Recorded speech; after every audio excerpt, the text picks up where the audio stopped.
Hello and welcome back to our next video. This video we're going to be covering the principles of design. This video is intended for my Art 2 and my Art 3 class. Now if you have not watched the previous videos for the class, we covered the elements of art. We did a crash course through those and that lasted 2 days. We got through those pretty quickly.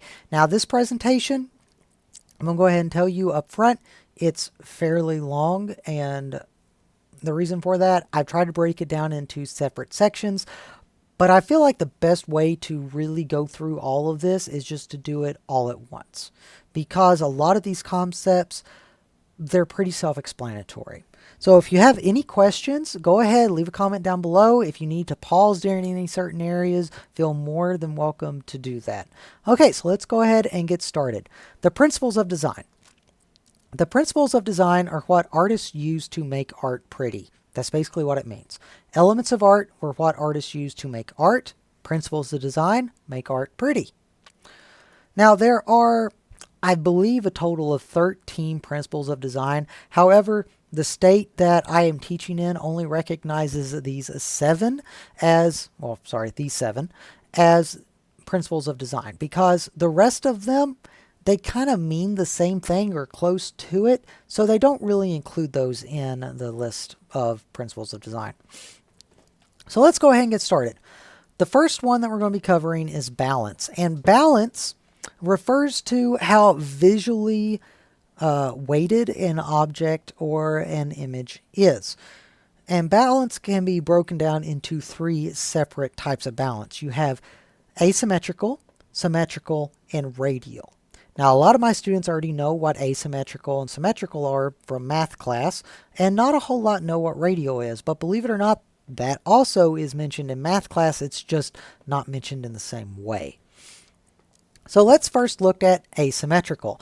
Asymmetrical balance refers to one side of the artwork being different than the other side of the artwork. However, balance means that they are still visually weighted the same. So let me show you an example of this. Leonardo da Vinci's The Last Supper shows different things going on both sides of the artwork. So the left-hand side is different than the right-hand side.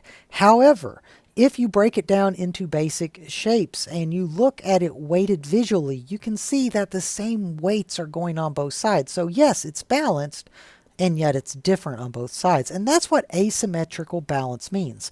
Asymmetrical means it's different. Balance means that it's still balanced. So let's look at a more modern rendition.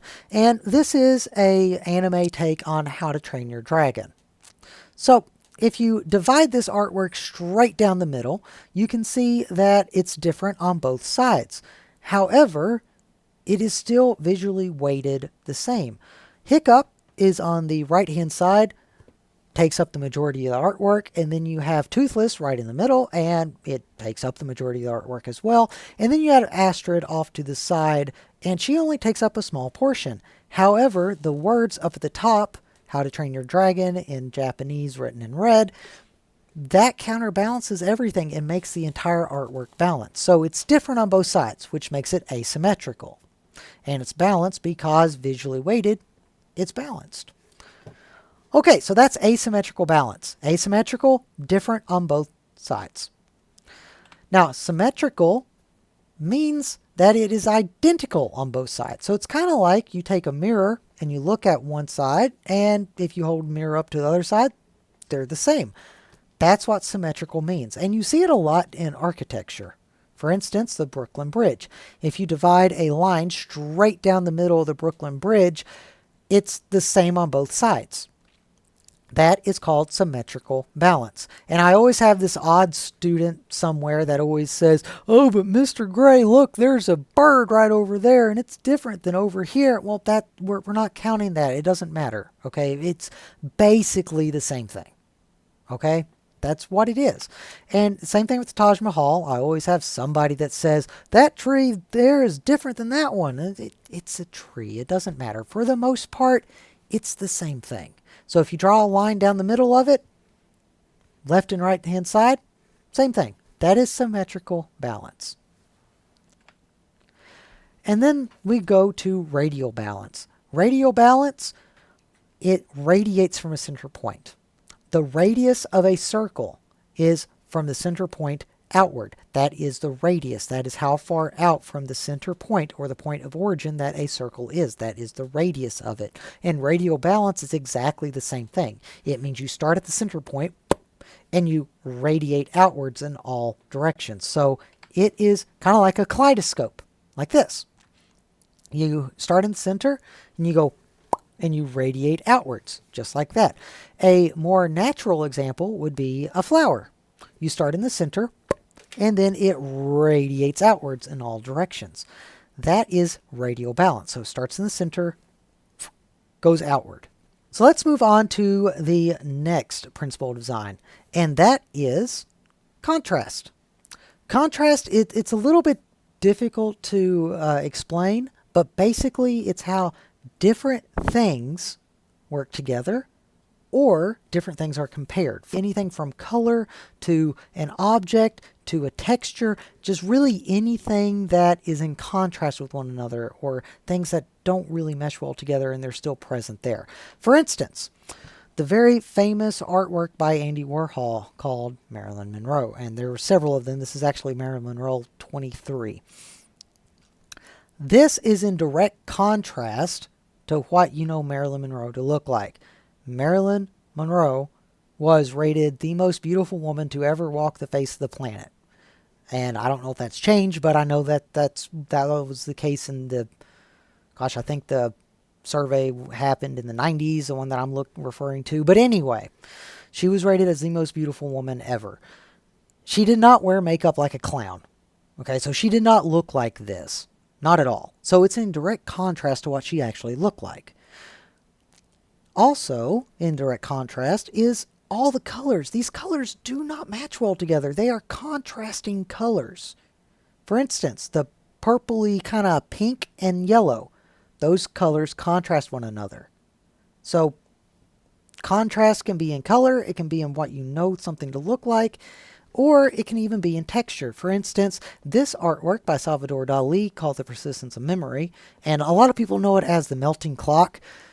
He has another artwork called The Melting Clocks.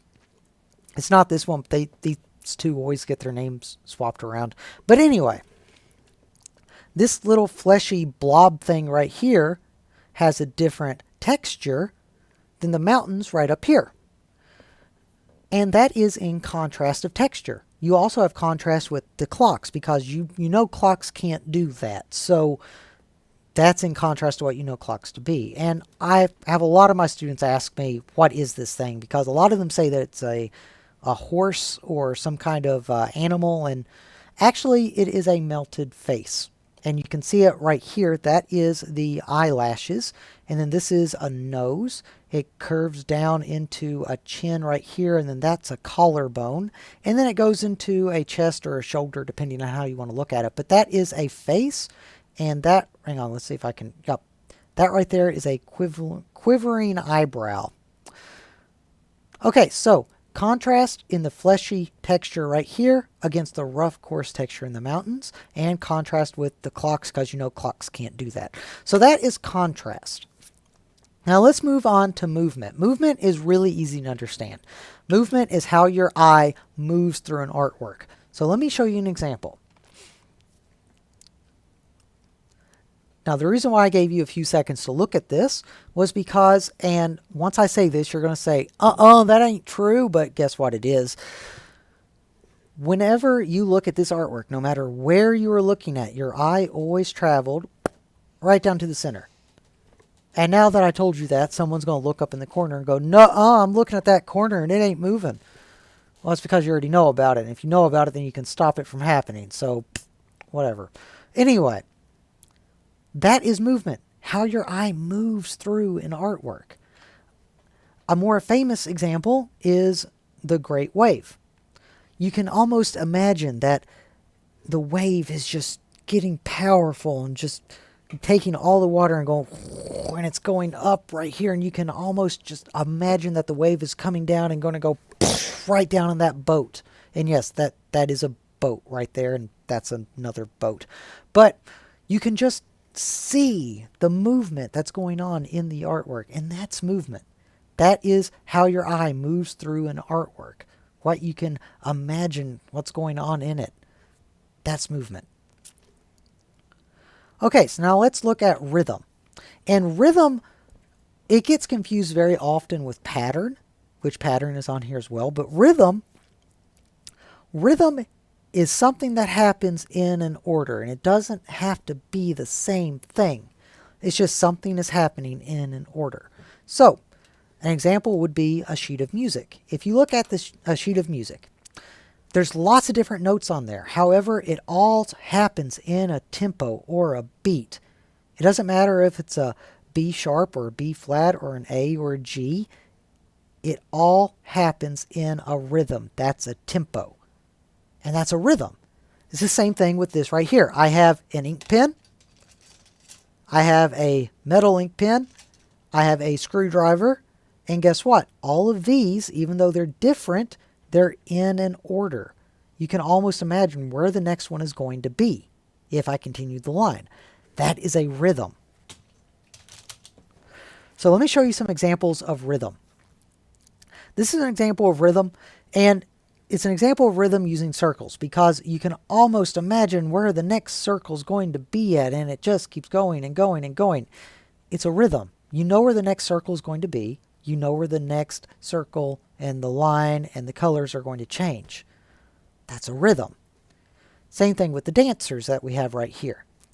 The dancers are set up in different colors and they're even on different planes. So they go further up on the plane as they get placed down. But if you continue these on over, you can almost imagine where the next one's going to be at. That is a rhythm. Okay, so let's move on to emphasis. Emphasis is a fancy word that basically means, where's your eye looking? So, where is your eye looking? And before you answer, no, this is not Donald Trump. I know that a lot of my students suggest that it is. This artwork was made long before Donald Trump. So, yeah, not Donald Trump. Anyway, the focus on this is the face.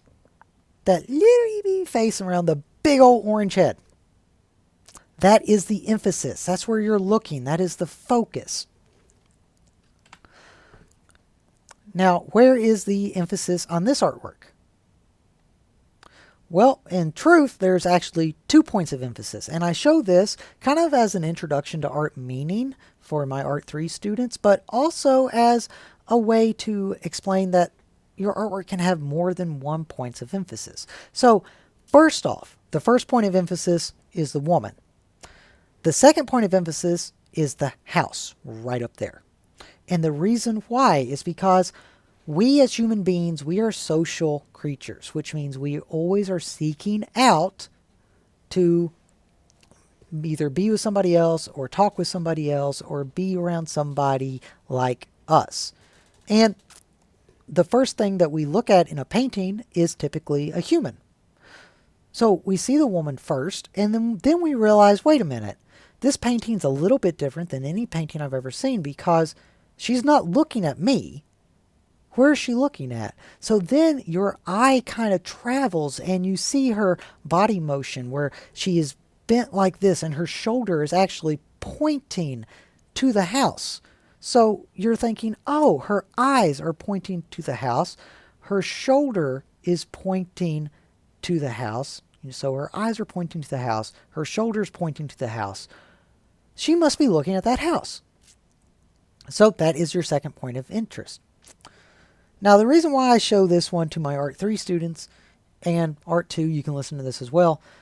We cover a lesson in Art 3 that is art meaning. And this artwork actually has a deeper meaning behind of it. The artist actually lived next to this woman. And one day he saw the woman outside working in the field. And during the time that was normal. Women took care of their house, they took care of their field, that was just their standard thing while the men were at work. Well, there was something different about this woman. She was a cripple.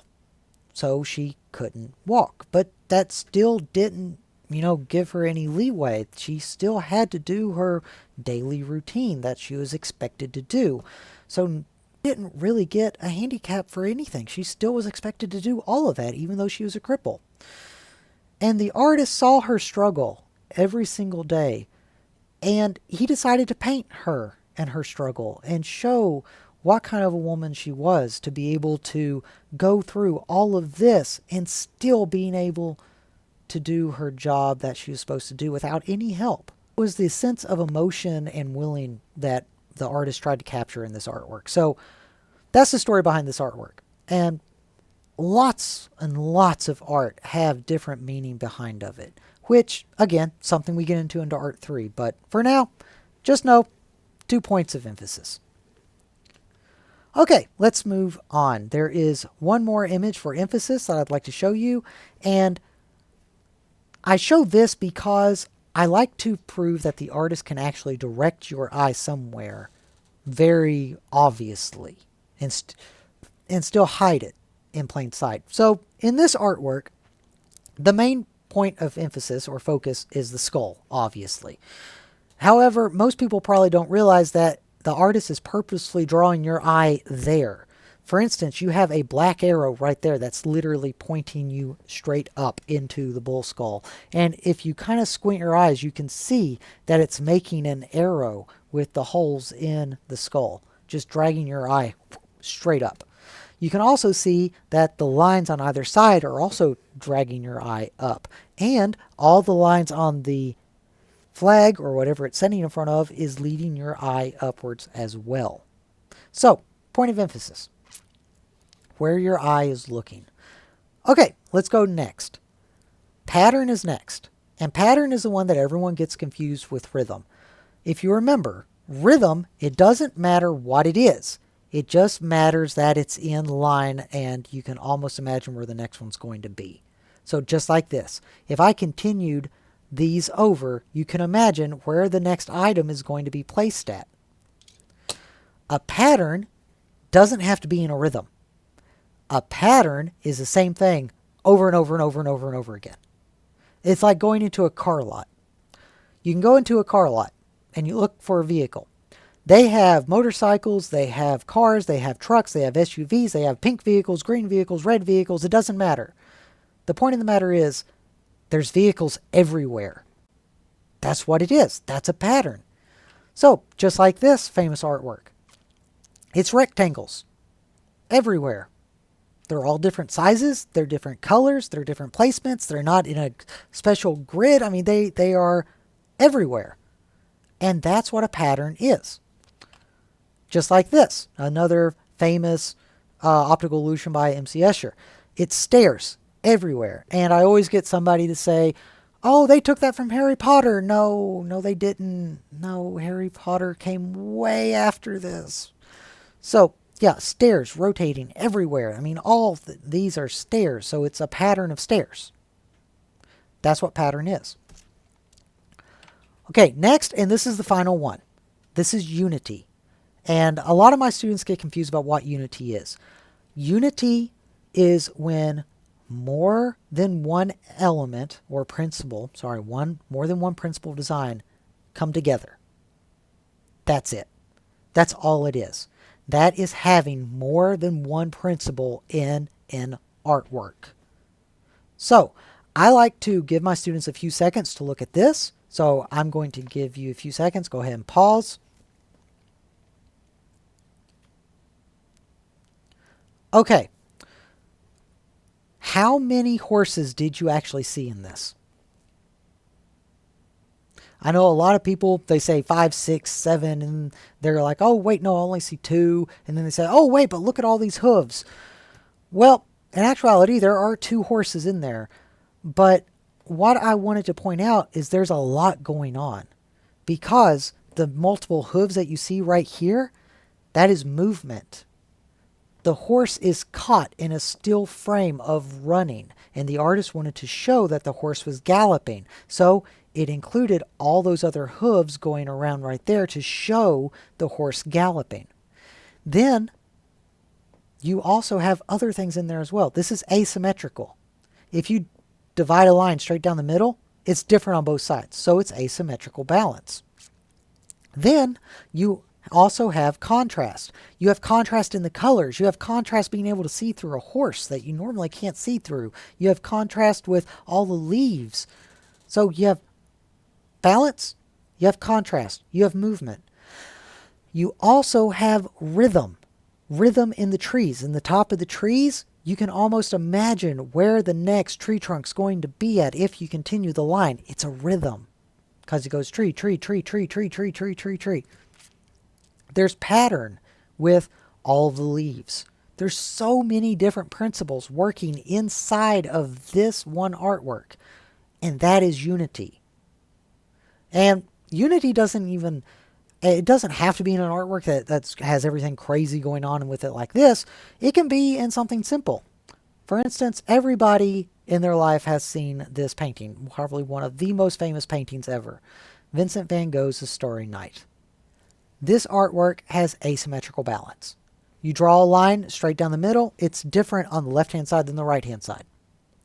If you look at the brightness of the moon in contrast with the tree, and yes, that is a tree, and for my Art 3 students, we will be visiting another artwork by Vincent van Gogh, which he actually painted that tree from the reverse side. So he was kind of like standing on that hill right there. So you can actually see it as a tree. But the contrasting colors between the bright moon and the dark tree.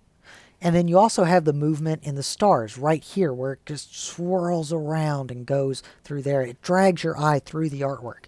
That's movement. You have rhythm and repetition down here in the trees and the buildings.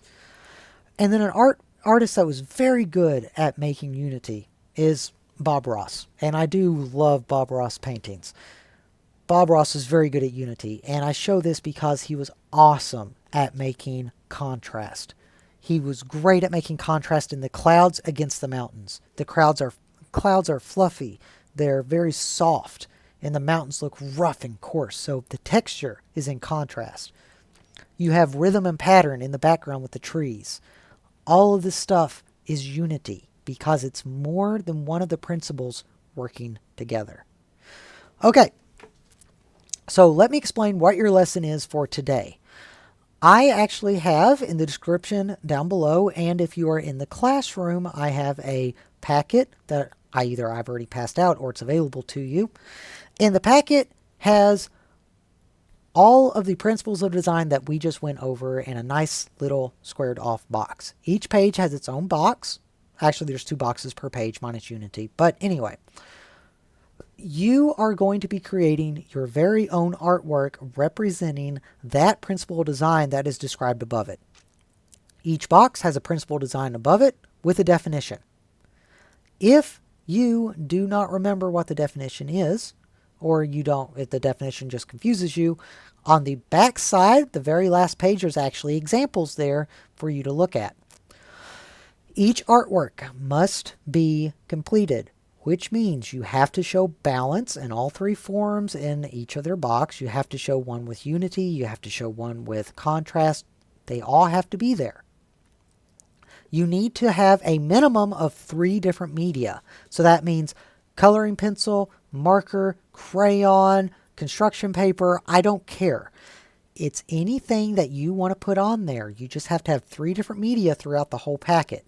Doesn't mean you have to have 3 per each one. It's just 3 throughout the packet. Next, it has to be completely original. Do not copy the examples in the back. If you copy the examples in the back, I'll give you a 0 on it.